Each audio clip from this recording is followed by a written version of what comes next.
And we're live. Good afternoon, everybody. Welcome back to Tea with Mimi. This is episode number 36 with an incredibly special guest, eminent composer, and someone I'm honored to call my friend, one of the most inspiring artists I know, Shulamit Ran.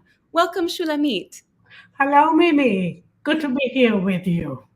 Thank you so much. It's lovely to see you. We've had many collaborations over the years, which we'll share, and now we're having a virtual meet. So, where are you speaking from today?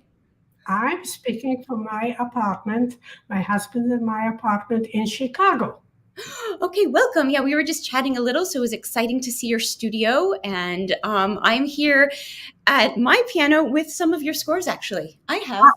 Yeah. Okay. Well, I have actually, we'll talk about this soon, but I have your manuscript of Moon Song, so this is very. Oh, yes, that's right. Yes. Well, I have the published version. Oh, that's wonderful. We have matching Moon Songs right here. And I'll just prop mine up. Okay, welcome everybody. As you join us for Tea with Mimi, please say hello to us. We'd love to hear where you're talking from. It's a great opportunity to ask questions of composer Shulamit Ran. We also would love to know what you're drinking at Tea with Mimi.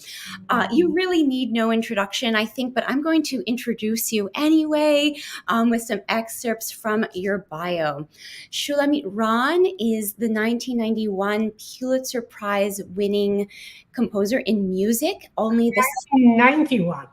Did I say 1991? I think you said 1981. Oh, I meant to say.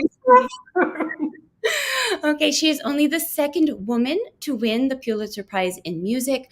Her works have been performed by major orchestras, including the Chicago Symphony, where she was also composer in residence, the Philadelphia Orchestra, New York Philharmonic, Israel Philharmonic, National Symphony, l'Orchestre de la Suisse Romande, and many others, also by major string quartets, chamber ensembles, and soloists. Her opera Between Two Worlds, the Dybbuk, was commissioned by the Chicago Lyric Opera. And her most recent new opera is Anne Frank, which we'll be talking about and sharing later on in the show. She has been in residence at major festivals, including Tanglewood, Aspen, and Marlborough.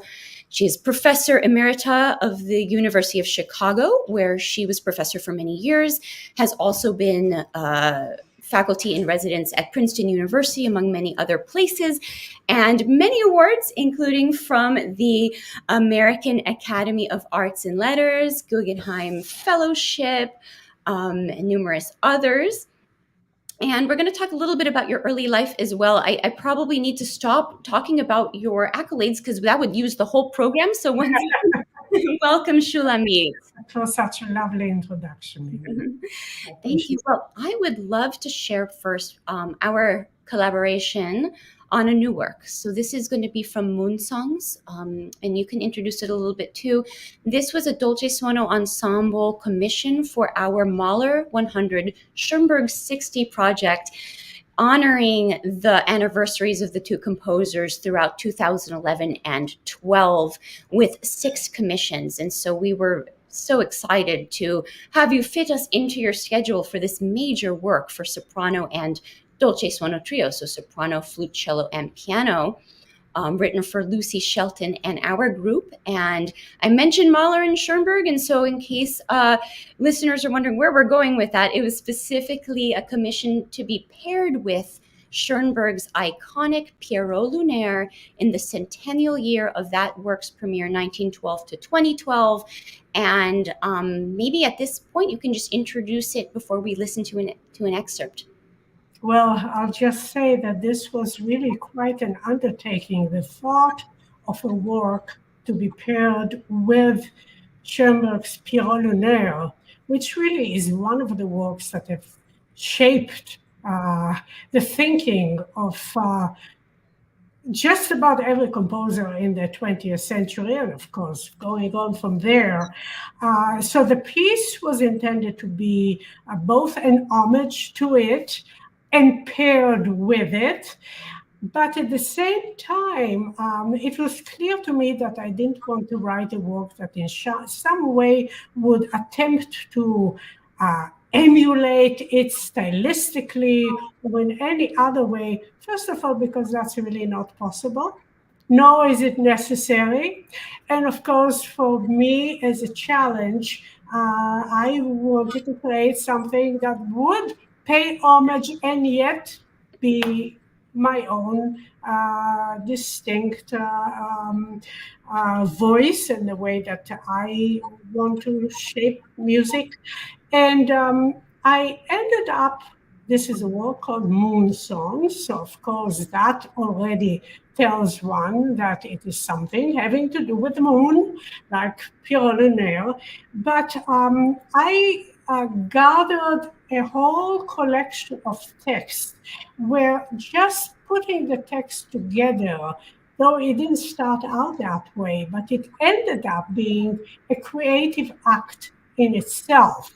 Um, it is in two languages, the two languages that have been the prominent languages of my own life: Hebrew, my mother's tongue, my home language, and English, of course.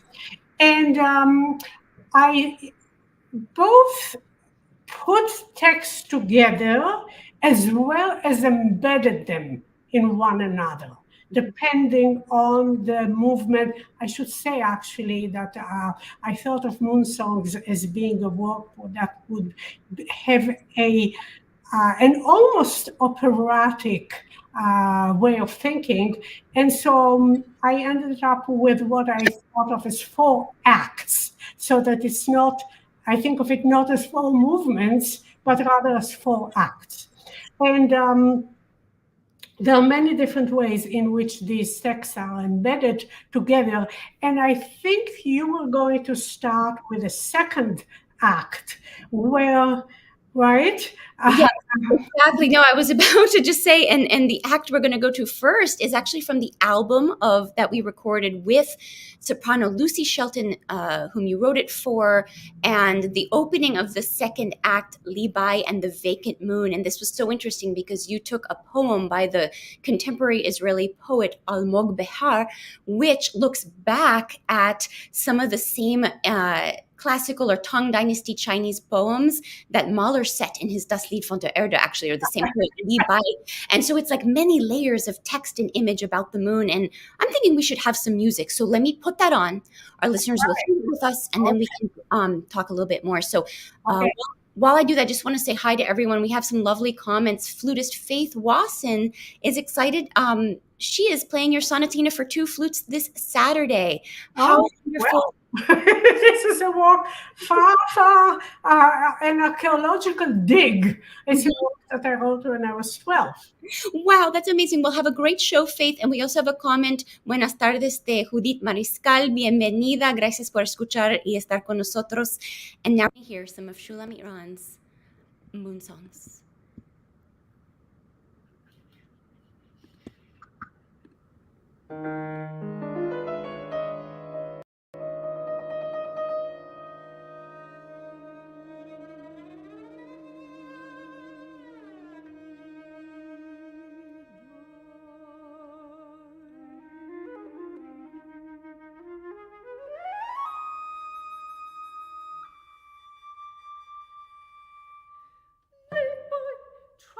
Embrace the full moon and fell into the river, and he died. The world spoke to him, intoxicated. He drank to understand. He knew there's no time for philosophy.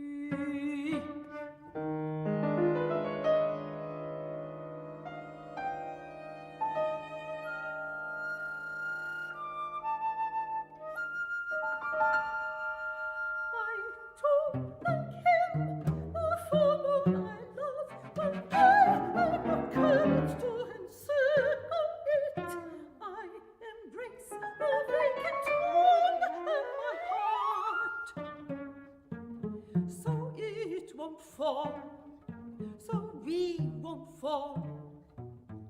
Shelo yipol, shelo nipol.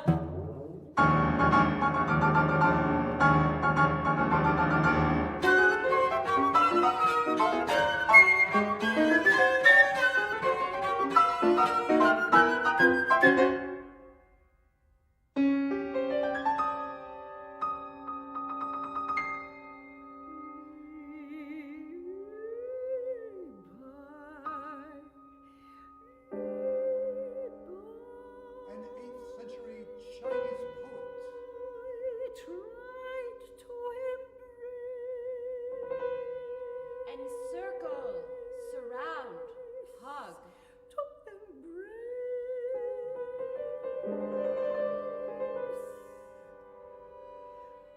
The full He tried to embrace. He was known as a drunk. Try to embrace the full moon.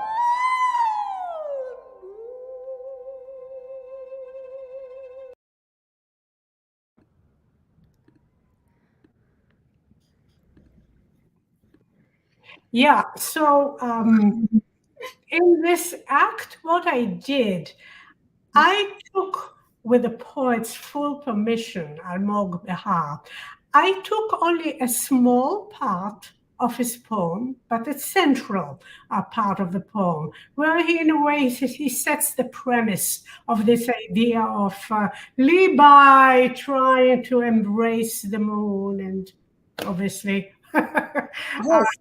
ending up in the water and dying in the process.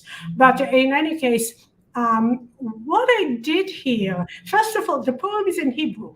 Mhm. I translated that portion that I was going to use, again, with the poet's permission.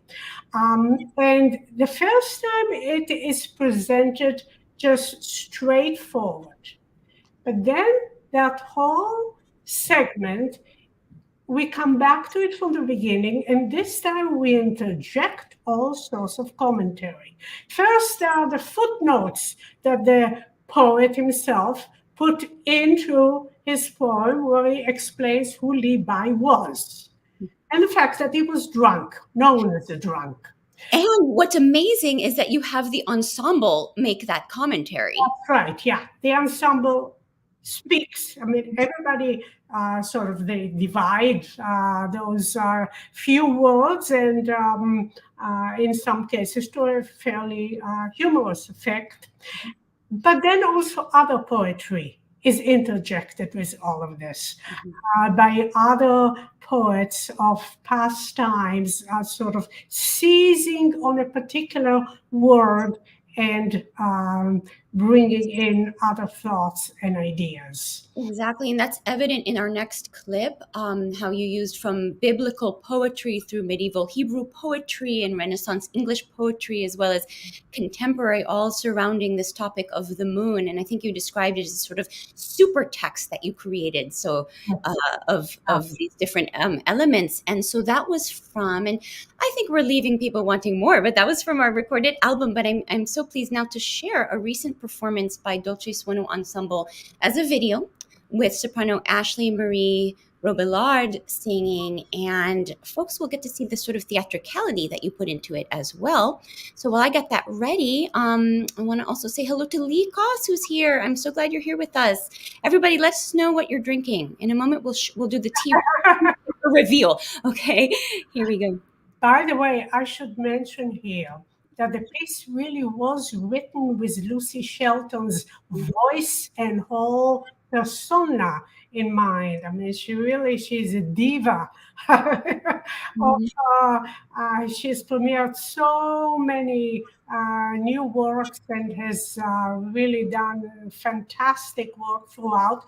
And it's been my great joy to have other singers then follow, such as what we are going to hear now. Absolutely. No, we definitely want to take the piece with us into the world and send it out into the world with many performers, but to do it with Lucy and also pair it with her signature Pierrot Lunaire by Schoenberg was really exciting. So here's a clip from the end of the first act And I have to change one setting.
So yeah, here we go. Go ahead. Oh no, I think we're back. Oh wow, that's such a dramatic excerpt. It's so much fun to relive. And we got to see you in triple role, playing the flute, going into the piano, and brushing through the strings and making sound this way, and playing the piccolo. And Yes. I actually wanted to ask you about that, if I may, because not just in this work where you keep the flutist deliciously busy, but also in your flute concerto voices, for example, in which I've had the joy of performing.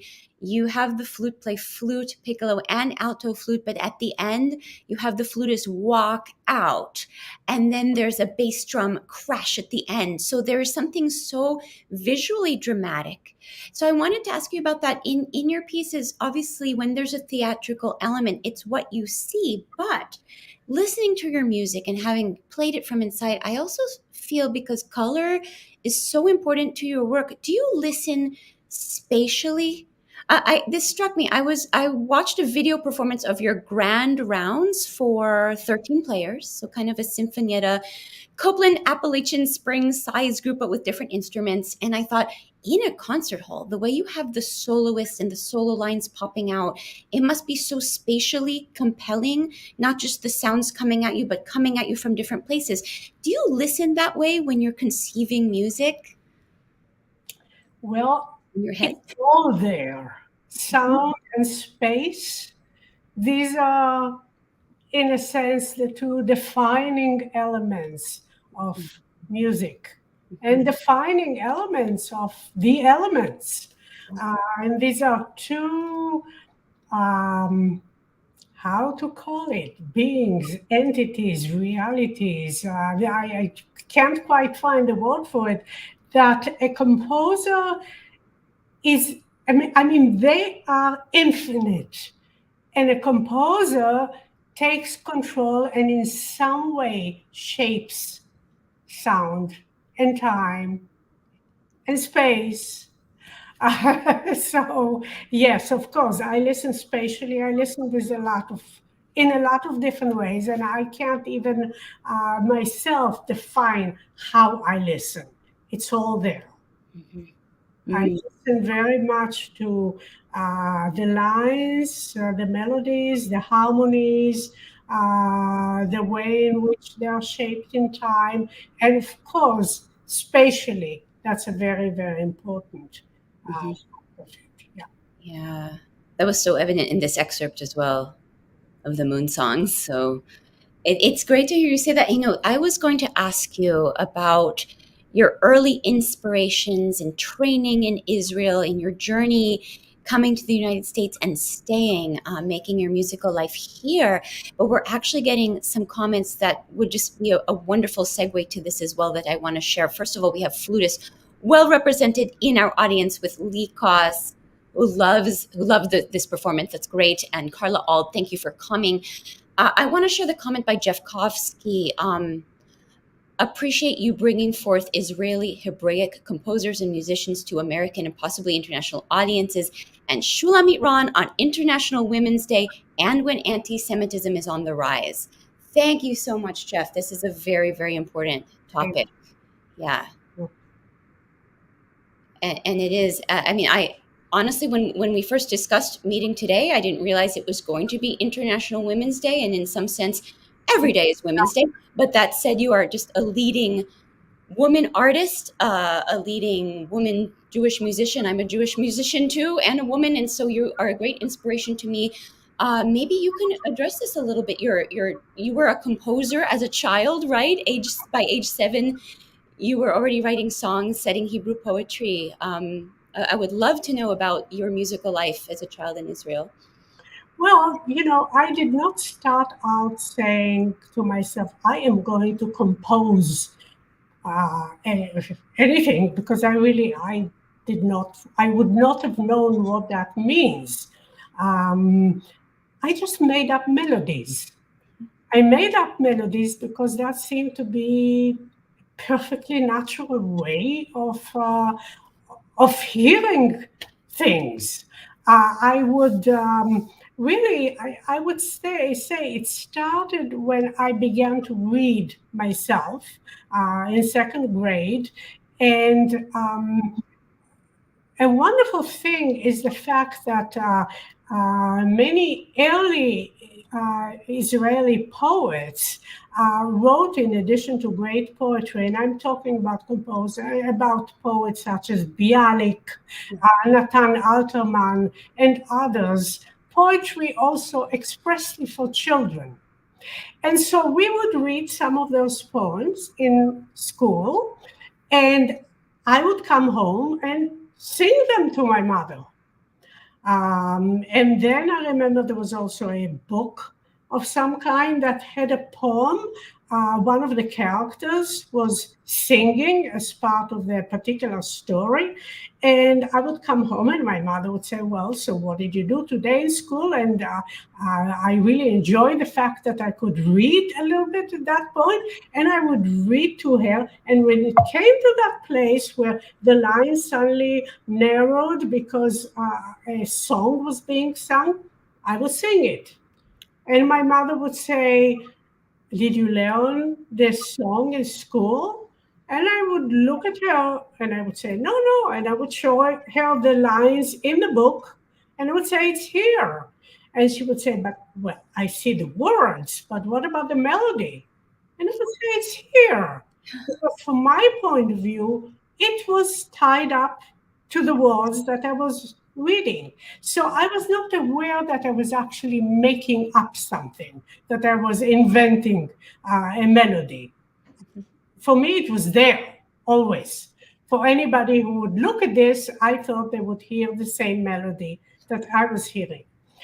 And it was not long after that my father happened to take me one afternoon to the home of friends, new friends that my parents had made, and there was a piano there, a small piano, and a spinet.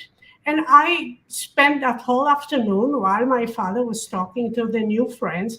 I spent it playing with that new toy. I thought it was really quite a remarkable thing, this thing that was standing there and could make sounds. And then I won't go into the full detail of it, but we ended up with my parents buying me a piano at my request, an upright piano at the beginning, and I started to take piano lessons. And my teacher was a very, very wise man. He was a man who taught the kids of our street, and I took lessons with him, as did many other kids that I knew. He was very wise because he wrote down my songs for me. I did not know initially how to notate music. And without my family knowing, he sent some of those songs to the Israeli broadcasting system. And a while later, we were notified that two of those songs were going to be broadcast over the radio, sung by a children's choir, played on a program called Children's Corner. And I'll never forget that day. I was actually in summer camp, and all of us kids sat around this big radio. That's what they had at the time, large radios. And we all listened to my songs come out of that radio. And the choir sang them beautifully. And I thought, this is miraculous. Here is this thing that is mine, but it now has its independent existence. It's no longer just mine. It's out there. And that's when I knew that I wanted to be a composer. That is such To have that experience again and again of hearing my music played and sung. It was just a remarkable experience, and that was it. It's so wonderful to know this story of your early days as a composer, Shulamit, outside your official bio. That's fascinating. And then you studied with leading Israeli composers, Paul Ben Hayim and Alexander Boscovich, and then came on a scholarship from the America-Israel Cultural Foundation to study at Mannes in New York. With other major teachers, both composition and piano. How did you decide to stay in the United States? And also, what was sort of your compositional inspiration at that time? It could be favorite composers or even just the different styles of composition at the two places that attracted you. Well, first of all, as far as, I came to the United States and indeed started studying piano with Nadia Eisenberg initially, and composition with Norman De Gioio. And I had the good fortune after a while of, I auditioned to play with Leonard Bernstein in one of the young people's concerts. He had these wonderful concerts, a concert series that really, I think, a generation of youngsters learned to enjoy music, classical music, through his remarkable concerts. And once a year, it was a concert where he had young performers play.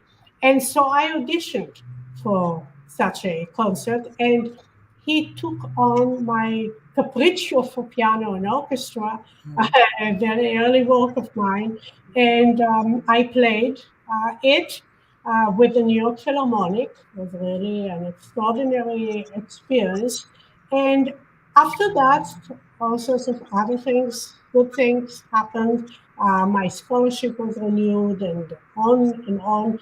And I remained in this country that really offered me very, very great opportunities as a music maker, composer, and initially also pianist, though I have really devoted most of my life to being a composer from a certain point on.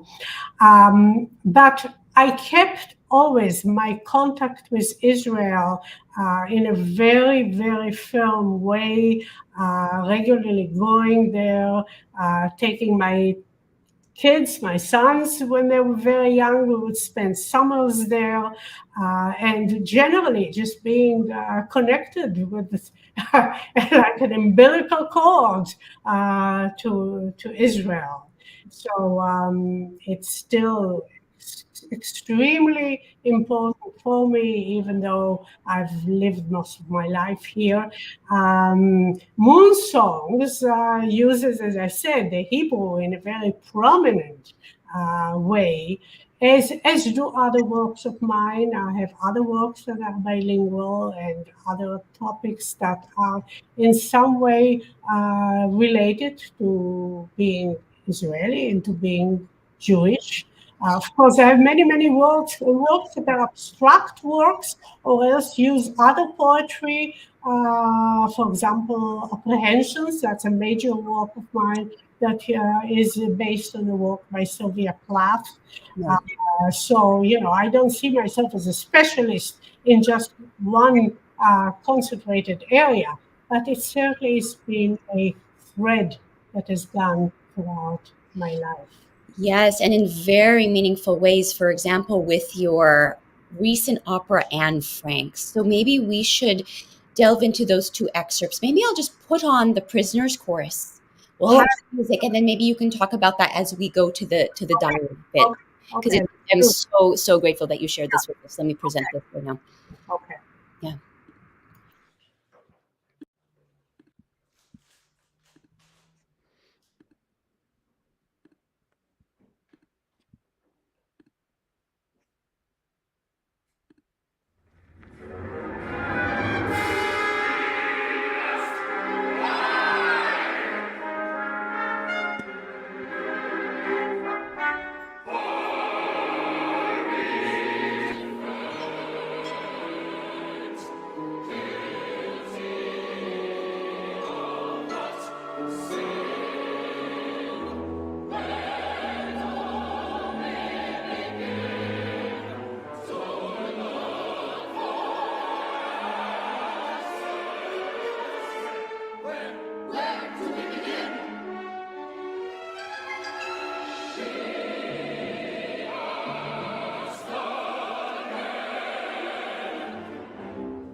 We're back. Let me just change the audio. Okay. Yes. That is so powerful, Shulamit. Brava. Thank you. I collaborated on this opera with the same librettist who was also my wonderful, wonderful librettist in my first opera, Between Two Worlds, the Dybbuk, Charles Kondek. When I was first approached by, it was actually initially, the opera was going to be commissioned by the Atlanta Opera.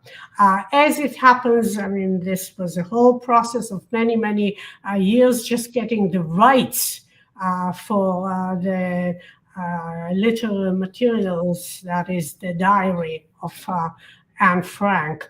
And in the meantime, things changed, and the opera eventually was commissioned by the Indiana University Theater Ballet, an opera ballet theater, and was conducted by Arthur Fagan, who also conducted my first opera. And when I was first approached about that idea, my thought was, okay, Anne Frank is not what I would call a natural operatic topic. But at the same time, I thought to myself, okay, with Charles Condic, we can develop it in such a way where it would be what hopefully would be a powerful stage work. And my thought was that what I wanted to do was bring the outside into the annex where Anne Frank and her family, of course, and the Van Damme family, and plus one other person, Dr. Dussel, the dentist, where they were hiding. So I wanted to bring the outside and sort of have it both have this dual presence of what was happening in the annex as Anne was spending the time there, this time of growth and maturation for her as a young girl who received a diary as a present from her parents on her 13th birthday. And eventually this became what we know as the Diary of Anne Frank. But at the same time, also have the outside events interjected.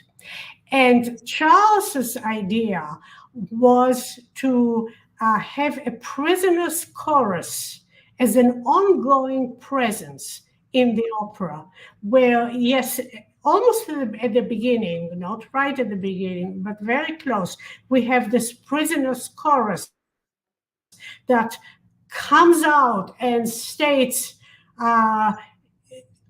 it actually, why? It asks, why are we different? What tells us apart, our blood apart from all other blood? How are we different?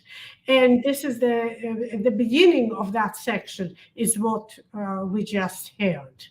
And so, and there are many times where it's actually there's a presence of the prisoners at all times in the opera. Sometimes it's just two or three. Sometimes they come to the foreground. For example, we're not going to hear it now, but there's a major scene there, a Hanukkah celebration, where the family is celebrating inside the annex, but then we also hear the prisoners trying in their way to observe the holiday, and eventually they come to the front, and of course it's like almost like seeing split screen, and then there is also a group of guards, 4 guards, vulgar men coming in, and they're drunk and they're interjecting into all of this. So you have this triple split screen, but of course it's all on stage. And to this, and at a certain point in the climax to it, she sings, I still believe in the goodness of people, but there is this ugly reality interjecting all the time. So it's sort of one of the climactic points. It's the climactic point of the first of the 2 acts. Mm-hmm. And then it is all stopped brutally because they are hearing what sounds like a window pane breaking and maybe a door opening. And so everything just stops. Wow. So are you saying in terms of a natural operatic subject, Anne Frank not initially seeming that way? Is it because they were constrained in the attic? So you're saying you and your librettist brought it outside of that by having the prisoner's chorus like a Greek chorus, like adding. Right. Yeah. Oh, that's so. For me, I from the beginning I said if we're going to do this opera, I wanted to have also to bring in the outside. So let's find a way to bring in the outside. And always to be aware of this dual reality. Okay, well, there seems to be that feeling in the next clip of Anne receiving her diary that I'd love to share. Okay, that's an aria of sorts. Yeah. Okay, I'm going to present that.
parties I go to, places I travel, Champs-Élysées, talks and studies with Papa Latin, ever particular, even philosophy, fun and laughter, with my friends, girlish conspiracies, with my God.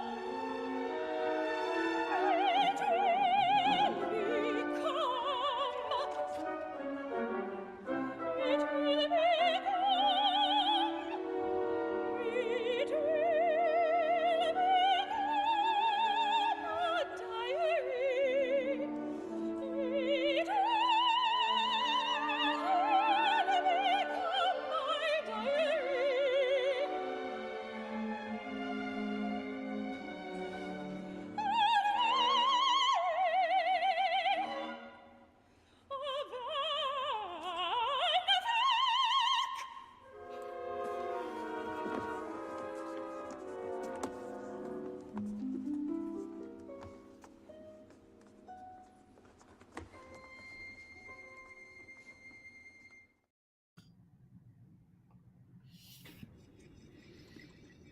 Yeah. Obviously, this is still before they are all incarcerated, before they're all hiding, rather, I should say. This is a birthday celebration, part of the birthday celebration, and I'm surrounded by friends.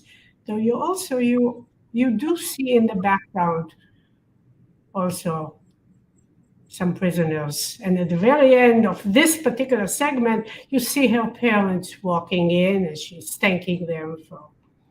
No, I think the way you capture her girlishness, her innocence, her exuberance vocally is just so heartbreaking in this context, Shulamit. I cannot wait to experience the whole opera, and just brava on this Anne Frank contribution. Yeah.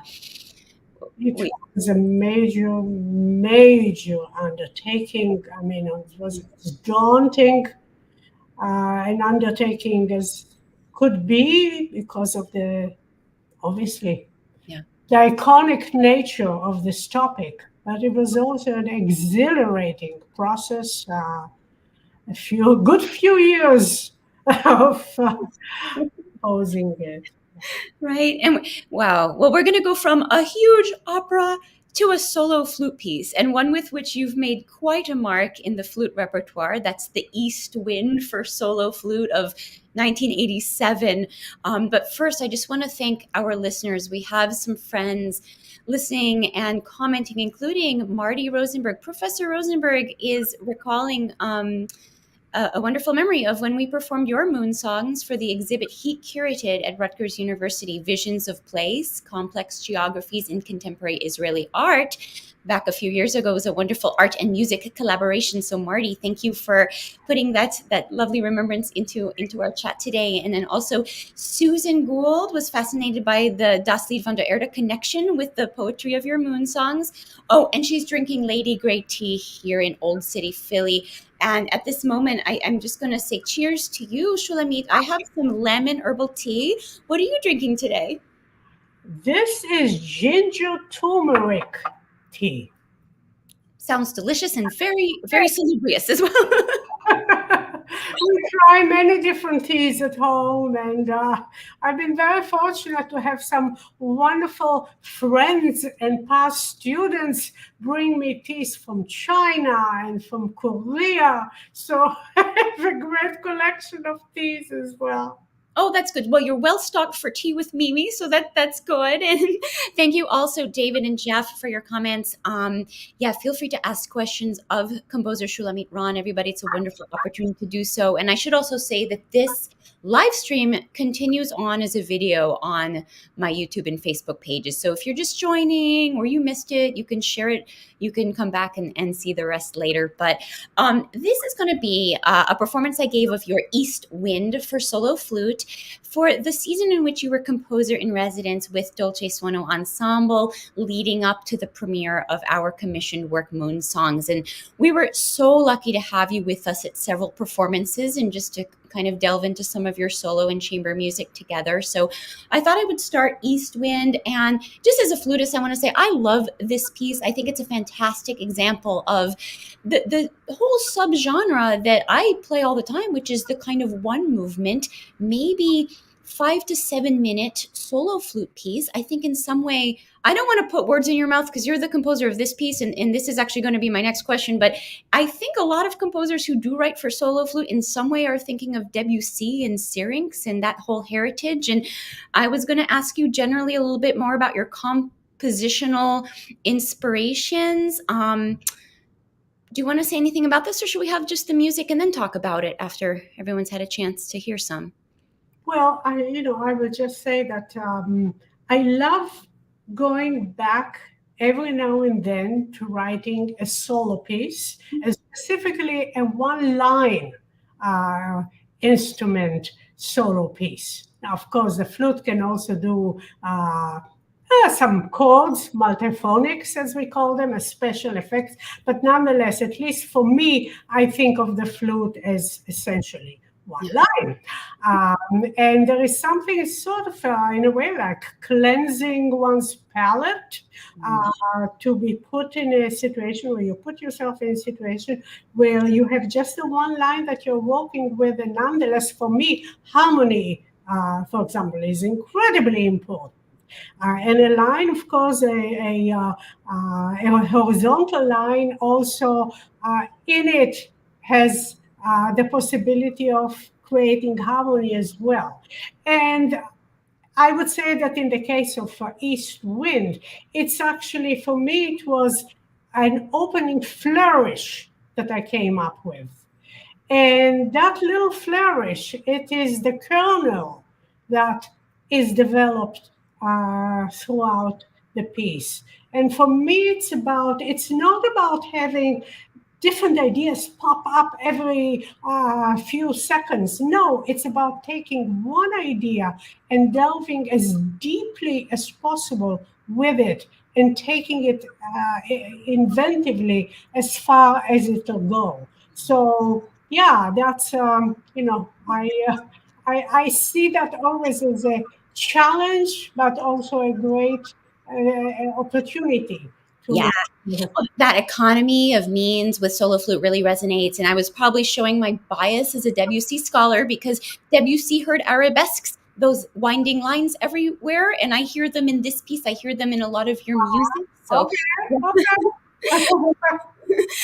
so let's present something. I'm going to put on some East Wind.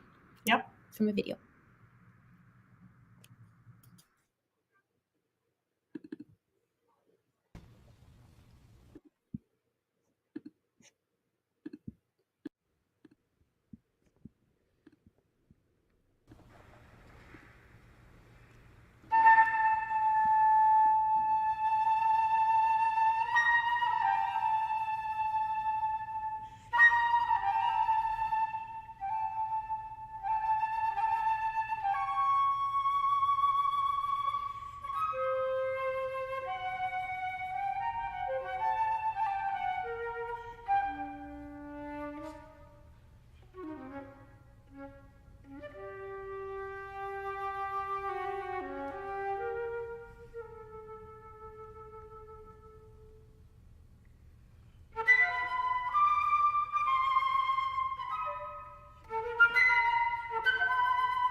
No good place to stop in any of these examples, but I. Yes. Mhm. Fantastic, Mimi. I mean, obviously, I know this performance of yours, and I was there as you were taping it. And I'll never forget. You got out there, and this was after, as you said. I think it was after the performance or a rehearsal of Moon Songs. I don't remember. In any case, you came out, stood there, played it from beginning to end with all the high notes right there. I mean, this piece is incredibly difficult in many ways, but it also has very high notes, and you just nailed them down. You played the piece brilliantly. Again reminded of how fantastically you played. Thank you so much. That means so much to me, Shulamit, coming from you. And I think it's a phenomenal piece. I'm looking forward to playing it again. Actually, in a few weeks, I'll send you that information. Oh, good. I'm very And it definitely influenced me in my mind's ear for writing my solo flute piece Holda, that was inspired by a biblical prophetess. Oh, yes, I remember. Yeah. Yeah. Yeah. But no, I love the way that you explore all the range of every instrument that you write for and really capture that soul in there. So Well, for me, it really is about the capturing of a soul. I'd actually written a fair amount of music with flute beforehand, but it was an east wind in this piece that I felt, okay, now I think there's a flute voice there. Something that it's not necessarily that I was looking for it before, but when I found it, I realized that there's a flute voice that I was somehow revealing for myself. yeah, and I find this in a lot of your music. And I mean, obviously my ears go to flute, but in a lot of your ensemble and orchestral works, and even those opera clips, when I heard that, it was like a recognizable voice for me, having played many of your flute pieces, that just kind of runs throughout, which is very special. Despite the huge range, of course, of the types of pieces that you write, there's that flute voice in there that I love. So thank you for writing great flute music for us. Absolutely. And actually, as part of your residency with us, we performed your incredibly powerful Oh, the Chimneys. We talked a little bit about Anne Frank now, but I know that work, a setting for voice and ensemble of poetry by Nellie Sachs, was just a very personal response, as I understand it, to the Holocaust by you. So again, we want to perform this work again. It's always important to remember the Holocaust, but especially today in rising anti-Semitism around us. I mean, these works are so important. But Oh, the Chimneys was quite early, I think, for you as well. Yes, yeah. And it really was the first time that it is, on the one hand, it's one of the earliest works that I've written that I consider mature, quote, end quote, by which I mean that I consider it as part of my catalog that I am happy to have people performing. Because there are various works that I wrote at an early stage of my life as a teenager and so on that are no longer part of that catalog. Of course, I wrote them, but nonetheless, All the Chimneys is one of the first couple of works that I would say to people, okay, that's my voice. Already that is of a more mature composer. And it's the first time that I sought to explore a topic that I felt I could say something as the person that I am. And that was important for me to say. And it's incredible poetry, the poetry of Nellie Sachs. She was a Nobel Prize winner of 1966 or 67, I think, and a very, very great poet. And all of her writing was about the Holocaust. She witnessed it from a certain distance because she escaped to Sweden with her mother at the time of the Holocaust, but nonetheless, she saw it from something of a distance, and her whole life and thinking and writing was impacted profoundly by that. Yeah. And right, and listeners can go hear that piece on albums, or Dolce Suono Ensemble has some of our performance with Lucy Shelton on Right. YouTube. And I just remember feeling on stage when your recorded track goes off at the end with chimes and train sounds, and Yes, just there like, is a, all I could hear was my own heart pounding really on stage. It was there's so a short 1 minute and 15-second segment there that is really sounds that could not be, uh, that I had to go outside of the realm of the ensemble that I chose. So there are electronically manipulated sounds of bells and sirens. And this is the climax of the work before the very last line where the singer just whispers her last lines. well. Yeah, no, that it's an unbelievable, powerful moment. And I was going to ask you before we wrap. Of course, there's so much material for many shows, but what is exciting you now? What are you working on? I'm actually engaged right now in writing a short work for 9 instruments. There is this wonderful composers conference, as it's called, which was began by Mario Davidovsky many years ago. I think. How many years? I should know because this is really in celebration of that anniversary. And I think 8 or 9 composers were commissioned to write short pieces for that occasion. Of course, Maria Davidovsky is no longer amongst the living, but he was really one of the great American and just generally great composers of the era, who has influenced composers profoundly. And it's a great thing that this composers conference, which meets every summer for 2 weeks and brings in master composers to talk to a group of young composers and also have their works and that composers' works performed by a group of instrumentalists that come in and some of the best instrumentalists in on various instruments. And so I'm writing a piece for that.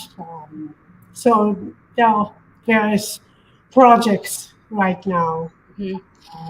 Well, it's great that you write for large ensembles and small, and it's quite interesting because when we did our Dolce Suono Ensemble's Rediscoveries project, we looked at American chamber music by a few generations of composers, mostly born 1890s through 1920s. So a lot of it was kind of post-World War II music with some earlier. It was like Walter Piston, Roger Sessions generation on down with Fine, and we had Ralph Shapey and Right. so down to Richard Warnick as our guest composer, who knew a lot of these people. I know he's also a friend of yours. And it was just interesting because it seems like in the post-World War II world, a lot of composers had more opportunities to have orchestral music than chamber, but in a way that has switched, and that if you're a young composer, it's much easier to get usually chamber performances than orchestral. How do you see that shift, if you see it from your perspective, and just in terms of the types of genres that are more, let's say, a good way for young composers to get experience? I think actually that for a good number of decades in the middle of the 20th century, composers would have had an easier time being performed by ensembles, by chamber ensembles. I would say that a major factor was the complexity and the difficulty of the music, and the fact that for many performers it was still something that was new. Ways of writing for instruments that had to first be assimilated and integrated into the performers' abilities and adaptability. And probably fewer orchestral performances of such complex works because they needed a lot more rehearsal time. Now, I'm not talking about composers such as the ones that you mentioned a minute ago, such as Piston um, um, Session. So we also had some Schumann in there, yeah. yes, that's right. I mean, those probably, in terms of their thinking for the orchestra, for example, it was more within the standard line of, just continuing the line of orchestral music, and therefore was not all that much of a departure.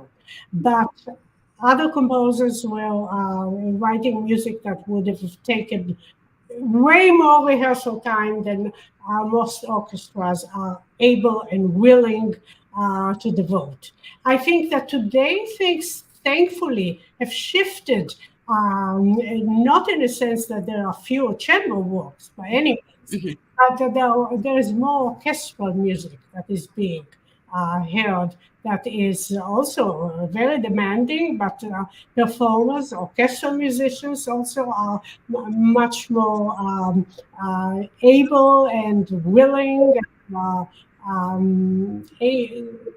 Really have it already within their way of thinking that enables them to perform it. And the conductors, I think, not all, but a good few are willing to delve into this music.